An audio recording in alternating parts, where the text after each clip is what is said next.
Hi viewers, welcome to Filmibeat. నేను మీ Anusha. Bollywood star hero Hrithik Roshan War 2తో గ్రాండ్గా తెలుగు ఆడియన్స్ ముందుకు రాబోతున్నారు. వార్ 2 హృతిక్ సహా తెలుగు ఆడియన్స్కు ఎంతో ప్రత్యేకమైన చిత్రం. ఎందుకంటే ఇందులో యంగ్ టైగర్ ఎన్టీఆర్ కూడా నటించడంతో సినిమా ప్రత్యేకంగా హైలైట్ అవుతోంది. ఓ తెలుగు హీరోతో హృతిక్ సినిమా చేయడం ఇదే తొలిసారి.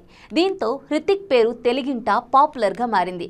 ఇక ఈ సందర్భంగా ప్రొడ్యూసర్ నాగవంశీ హృతిక్ గురించి మాట్లాడుతూ ఎన్టీఆర్ అన్నను బాలీవుడ్కి పంపుతున్నామని అనుకునే కంటే హృతిక్ రోషన్ ని తెలుగు సినిమాకు స్వాగతిస్తున్నట్టు అనిపిస్తోందని కూడా వ్యాఖ్యానించారు. కానీ ఇక్కడ వాస్తవం ఏంటంటే హృతిక్ సినిమాలు తెలుగు ఆడియన్స్ కి కొత్తేం కాదు. గతంలో ధూమ్, క్రిష్ వంటి హిందీ అనువాద చిత్రాలతో తెలుగు ప్రేక్షకుల్ని అలరించారు హృతిక్ రోషన్. అంతేకాదు ఆ సినిమాలతో మన తెలుగువారు ఎంతో మంది హృతిక్ కి ఫ్యాన్స్ అయిపోయారు కూడా.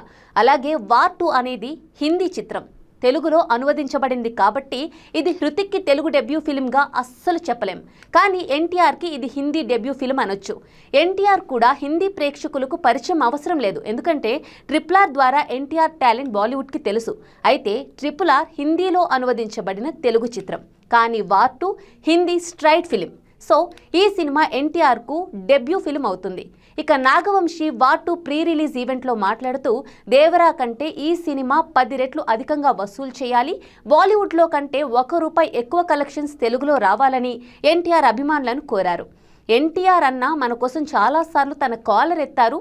వార్ 2ని పెద్ద హిట్ అయ్యేలా చేయడం, ఆయన కోసం మన కాలర్ ఎత్తడం మన బాధ్యత అని నాగవంశీ వేదికపై వ్యాఖ్యానించారు.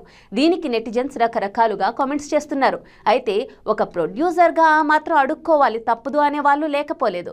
ఇక నాగవంశీ స్పీచ్ మొత్తం చూస్తే వార్ 2 ప్రొడ్యూసర్గా తనకి కావాల్సింది అడుగుతూనే ఒక ఫ్యాన్ బాయ్గా ఎన్టీఆర్ను ఆకాశానికి ఎత్తేశారు. ఎంతలా అంటే ఎన్టీఆర్ హిందీ డెబ్యూ సినిమాను హృతిక్కి తెలుగు డెబ్యూ ఫిల్మ్గా మార్చేసి ఏదో హృతిక్ రోషన్ని నాగవంశీనే స్వయంగా తెలుగు ప్రేక్షకులకు పరిచయం చేస్తున్నంత బిల్డప్ ఇచ్చారు.